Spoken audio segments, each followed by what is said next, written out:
Salam Nusantara, Rahayu untuk kisah semua. Bertemu lagi dengan Herlando di Sasana Sastra ya. Channel khusus yang membahas sejarah dan budaya Nusantara. Dan hari ini masih tetap dengan tema kita yang secara berseris dibahas tentang tembang ya. Utamanya yang akan kita bahas hari ini adalah tembang Jublak-Jublak Suweng. Dan tembang ini adalah salah satu tembang dolanan ya, yang biasa dinyanyikan oleh anak-anak. Oke, kisah semua akan segera kita bahas, tapi jangan lupa siapkan dulu kopinya ya, bakar rokoknya, kita belajar bareng-bareng.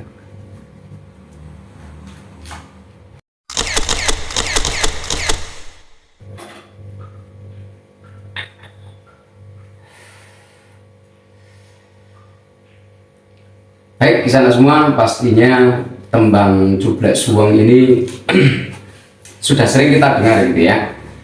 Dan liriknya pun atau lagunya pun juga sudah sering kita dengar gitu ya. Tapi khusus hari ini kita akan membahas nilai moralnya ya. Nilai moral yang terkandung di dalam tembang Jublak Suweng itu ya. Nah, di liriknya itu sendiri kita tahu bahwa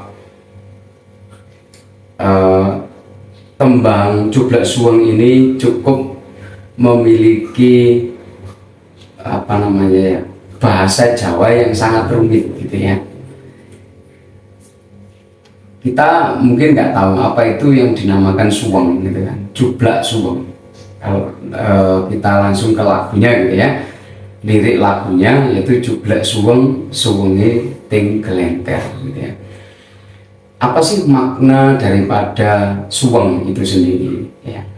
Di dalam bahasa khasana bahasa Jawa, suweng itu secara kebendaan diartikan sebagai anting-anting. Anting-anting pastinya untuk seorang wanita ya. Dan itu adalah sebuah karena itu adalah benda yang terbuat dari emas gitu ya. Pastinya benda ini berharga gitu kan. Nah, kemudian kata suweng itu sendiri ya, secara filosofis para pujangga pada masa lalu, suweng itu diidentikan dengan suwung ya. Suwung itu artinya adalah keberadaan Tuhan itu sendiri, atau orang Jawa menyebutnya sebagai sang suwung gitu ya. Karena ada salah satu konsep di dalam pemahaman Jawa gitu ya, bahwa Tuhan itu dianggap sebagai sang suwung gitu ya. Nah, yang jelas kalau diartikan secara harfiah bahwa Jublak Suweng itu adalah sesuatu yang berharga ya. Dan yang berharga ini bisa kita artikan sebagai Tuhan itu sendiri ya. Jadi yang adalah, misalkan kita artikan gitu ya, jadi sebuah keadaan di mana keberadaan Tuhan itu oleh manusia itu dicari. Nah, dicari di mana gitu kan? Ada di lirik yang kedua, yaitu suwenge ting gelenter gitu. Jadi benda berharga itu atau Tuhan itu adanya dimanapun. Ting gelenter itu artinya berserakan gitu kan. Berserakan itu bisa kita temukan dimanapun. Jadi keberadaan Tuhan itu ada dimanapun. Suwenge ting gelenter, mambu ketundung gudel ya. Nah, gudel mambu itu tercium ya. Tercium oleh gudel. Gudel itu adalah anak kerbau ya. Dan di sini diartikan sebagai manusia yang tanpa pengertian ya. Kita ini adalah, gambarnya gini ya, kita ini adalah manusia bodoh gitu ya. Menganggap bahwa kita anggap diri kita itu adalah bodoh gitu, yang tidak berpengertian gitu kan. Mampu ketuntun gudel ya kan. Jadi keadaan ini pun juga dipahami oleh orang-orang yang tidak berpengertian ya, atau oleh orang-orang bodoh. Pak Empu lerak lirik ya. Dilanjutkan lagi, Pak Empu lerak lirik. Pak Empu itu Pak Ompong ya. Nah, ompong ini adalah simbol, bukan ompong artinya ompong giginya nggak ada gitu ya. Ini adalah sebuah simbolis bagaimana manusia itu ompong. Ompong itu adalah tidak memiliki atau pengetahuannya terbatas, tidak memiliki pengetahuan, tidak memiliki pengertian tentang Tuhan itu sendiri, tentang sesuatu yang berharga itu ya. Seperti yang kita tahu bersama bahwa kalau ketika seseorang mengerti tentang spiritual, tentang Tuhan, itu adalah sesuatu yang berharga ya. Pak Empu lerak lirik itu melihat ke kanan dan ke kiri, artinya adalah kebingungan ya kan. Ketika orang bodoh kebingungan, walaupun dia itu sudah mencium aroma bahwa ada sesuatu yang berharga, yang yaitu keberadaan Tuhan, tapi dia masih bingung mencari gitu kan.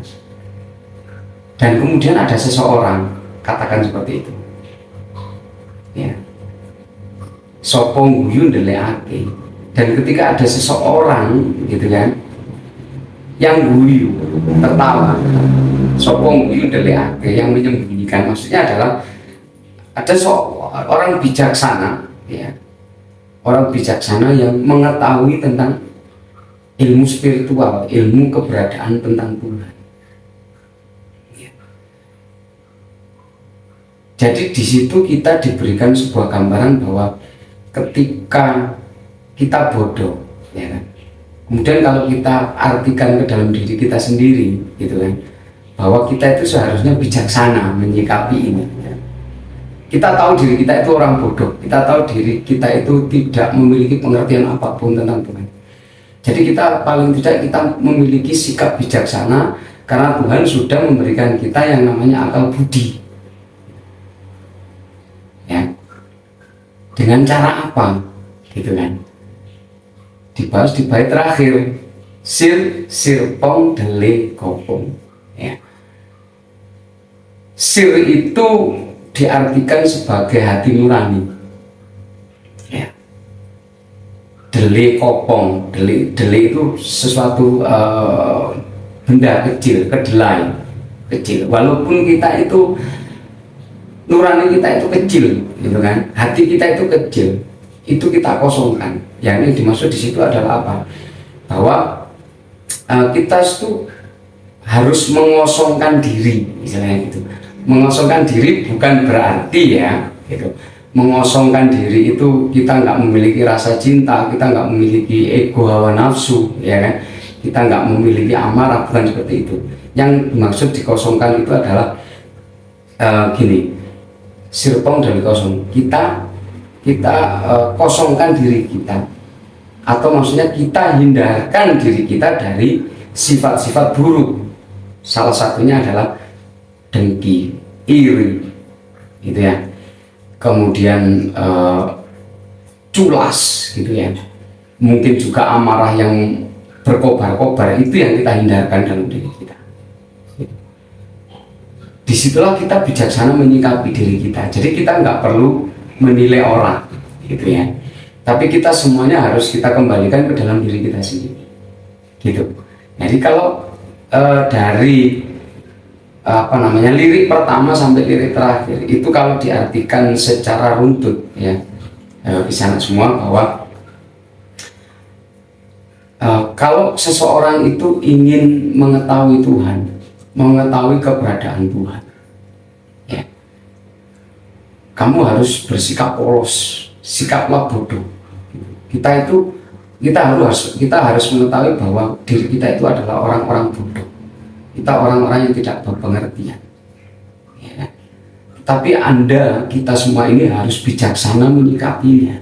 Ingat bahwa manusia itu dilengkapi oleh Tuhan dengan yang namanya akal budi. Caranya bagaimana? Hindarkan diri kita dari rasa dengki, iri, amarah, hawa nafsu yang tak terkendali seperti itu. Jadi untuk mencari Tuhan itu sangat mudah, karena caranya itu berserakan ada di depan kita gitu. Caranya itu begitu mudah ada di dekat diri kita gitu. Ya kan? Mencari Tuhan nggak perlu kita kesana kemari memikirkan Tuhan itu bagaimana cara saya mencapai spiritual kepada Tuhan gitu kan. Tidak seperti itu ya, tapi carilah di sekitar kita, carilah dalam diri kita. Anda harus bijaksana menyikapi bahwa kalau seseorang itu sebenarnya itu kita tidak membawa apa-apa, kita itu tidak mengerti apa-apa ya. Kita itu bodoh, kita itu polos sebenarnya seperti itu. Tetapi sepolosnya orang, sebodohnya orang, dia punya akal dan budi. Oh, untuk saya mendekati Tuhan, agar saya bisa dekat dengan Tuhan, agar saya mencapai suatu keadaan spiritual, saya harus baik sama orang, saya harus ramah sama orang, saya tidak perlu membedakan seseorang itu dari suku, agama, dan ras. Yang penting baik saja. Saya juga baik dengan sesama hidup, baik itu dengan binatang maupun tumbuhan, tidak hanya dengan manusia.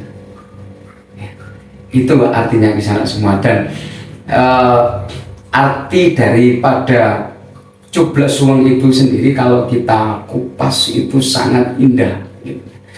Bahwa kita itu walaupun sekali lagi lagu Cublek Suweng itu ditujukan kepada dinyanyikan oleh seorang anak, tetapi seorang anak ini pun diajari, ya kan? Diajari untuk selalu memiliki sifat spiritual. Nah, ingatlah ini Tuhan. Cara mendekati Tuhan itu sangat sederhana tampaknya. Yo, baik sama orang, kamu baik sama temanmu, kamu ramah sama orang lain, kamu mencintai lingkunganmu, kamu nggak boleh buang sampah sembarangan gitu ya. Karena kalau alam itu marah nanti akan berdampak pada kamu gitu. Nah, ini adalah cara-cara yang paling mudah, ya kan? Apa kamu mengosongkan diri harus dengan meditasi mengheningkan cipta? Itu next, ya kan? Itu next nanti untuk mungkin kalau anak-anak ini sudah besar diberikan pengertian yang lebih tinggi seperti itu. Jadi di tembang Cublek Suweng ini di sana semua itu sangat indah sekali. Ya, tidak ada sesuatu pengertian yang sulit dimengerti, gitu. Tetapi makna atau nilai moralnya itu sangat tinggi, nilai filsafatnya sangat tinggi, dan itu yang wajib sekali lagi kita sebagai orang Indonesia yang diciptakan dengan budaya yang sangat indah itu harus kita pertahankan. Demikian di sana semua yang bisa saya bahas sedikit untuk makna tebak Cublek Suweng. Untuk itu akhir kata saya Herlando, salam Nusantara.